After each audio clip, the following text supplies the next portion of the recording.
Assalamualaikum warahmatullahi wabarakatuh. Alhamdulillah kita dipertemukan kembali di channel Konco Ngaji, yaitu channel yang akan mengkaji ayat-ayat Allah dan sunnah-sunnah Nabiullah Muhammad SAW. Semoga panjenengan dan kita semua diberikan nikmat sehat oleh Allah dan Allah ridho dipergunakan sehat kita untuk mengkaji ayat-ayat Allah dan sunnah-sunnah Nabiullah Muhammad SAW. Baiklah konco dirahmati Allah, mari kita luangkan waktu sejenak untuk tholabil ilmi dan bersama-sama muhasabah untuk mengkaji apakah dalam Ramadan ini kita sudah berperilaku dan berakhlak sesuai yang diperintahkan Allah dan yang dicontohkan oleh Nabiullah Muhammad SAW. Mari kita baca pertanyaan dari konco ngaji berikut ini. Assalamualaikum warahmatullahi wabarakatuh. Konco ngaji dirahmati Allah, mohon dijelaskan bagaimana hukumnya ketika bulan Ramadan kita dapati banyak yang bermain petasan bahkan saat sholat tarawih, sholat maghrib atau bahkan saat tadarus, dan suara itu semakin tambah hari semakin menggelegar dan semakin menjadi-jadi. Bagaimanakah hukumnya dengan pemakaian atau bermain mercon atau petasan mercon di saat Ramadan? Terima kasih atas jawabannya. Semoga bisa menjadi pelajaran bagi kita semua untuk bersikap dan berperilaku sesuai yang diperintahkan Allah dan yang dicontohkan oleh Nabiullah Muhammad SAW sebagai suri teladan kita. Assalamualaikum warahmatullahi wabarakatuh.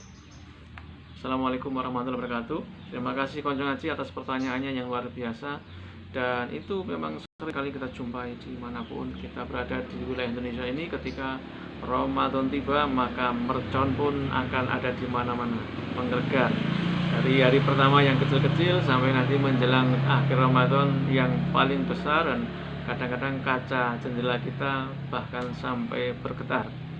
Nah, bagaimana hukumnya dengan menggunakan mercon atau pemakaian mercon apalagi di bulan Ramadan ini? Konco dirahmati Allah, tentu Allah Subhanahu wa taala telah memberikan koridor atau garis besar atau guideline bagaimana kita menggunakan rezeki kita, karena mercon itu juga dibuat dan dibeli dengan biaya, dengan uang, dengan rezeki yang semuanya telah milik Allah. Kita harus menggunakannya di jalan Allah atau fisabilillah, sebagaimana Allah telah firmankan di dalam surat Al-Baqarah surat kedua ayatnya 195. A'udzubillahi minasyaitonirrajim wa anfiqu fi sabilillahi wa la tulqu bi aidikum ila tahlukah wa ahsinu innallaha yuhibbul muhsinin. Yang artinya konco dirahmati Allah, dan infakkanlah hartamu di jalan Allah dan janganlah kamu jatuhkan dirimu ke dalam kebinasaan dengan tangan sendiri. Berbuat baiklah, sungguh Allah menyukai orang-orang yang berbuat baik. Dari ayat ini kita bisa belajar mengenai teman Allah. Ternyata Allah Subhanahu wa taala memerintahkan kita untuk menginfakkan atau membelanjakan harta itu di jalan Allah. Apakah jalan Allah itu? Yang pertama adalah menafkahi istri, yang kedua sedekah atau infak, kemudian zakat, yang ketiga bisa untuk menyantuni yatim dan untuk fakir miskin, kemudian selanjutnya adalah untuk menghidupi keluarga, bisa dengan diberikan kepada orang tua, kakak, adik atau ponakan dan lain sebagainya ketika rezeki kita memang cukup dan berlimpah.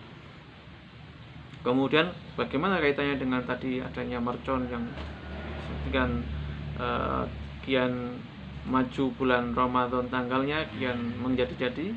Maka sebaiknya kita bermuhasabah bahwa itu dilarang oleh Allah, yaitu karena perintahnya infakkanlah hartamu di jalan Allah dan janganlah kamu jatuhkan diri sendiri ke dalam kebinasaan dengan tangan sendiri dan berbuat baiklah. Sekarang kita pahami, kita muhasabah. Yang namanya mercon ketika dinyalakan mengganggu, mengagetkan orang lain, apalagi orang sedang beribadah, itu baik atau bukan? Kalau itu baik menurut panjenengan tetapi tidak baik menurut Allah, maka hindari sejauh mungkin. Dan ketika kita membeli mercon atau membuat mercon, maka kita bukan menginfakkan rezeki di jalan Allah, tapi menginfakkan rezeki di jalan setan.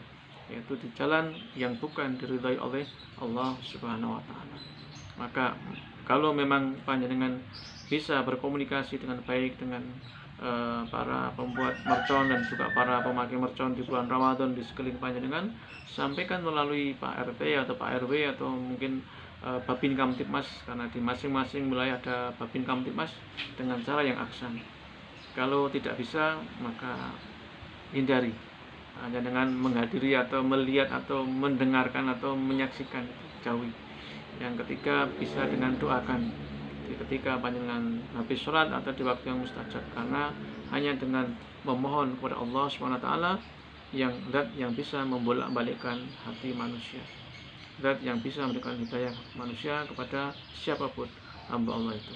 Ketika Allah ridho memberikan hidayah, maka itu bisa saja terjadi, diberikan hidayah sehingga insaf. Kalaupun tidak, ya dihubungi aja Mas Babin Kamtibmas dengan cara yang aksan, sehingga nanti Mas Babin Kamtibmas akan memberikan arahan dan juga edukasi kepada pemuda dan juga para pemangku wilayah untuk tidak menggunakan mercon lagi, apalagi di Ramadan, di bulan Ramadan. Karena apa? Bahayanya sudah terbukti, menimbulkan kebakaran, menimbulkan ledakan yang bisa membahayakan diri. Bahwa terakhir kemarin ada seorang anak yang tangan dan sekujur tubuhnya terbakar karena menggunakan mercon Virtus. Kemudian seminggu sebelumnya ada yang tangannya, jarinya putus semua karena mengambil mercon yang dikiranya sudah mati, ternyata ketika diambil meledak. Dan itu namanya membinasakan diri sendiri.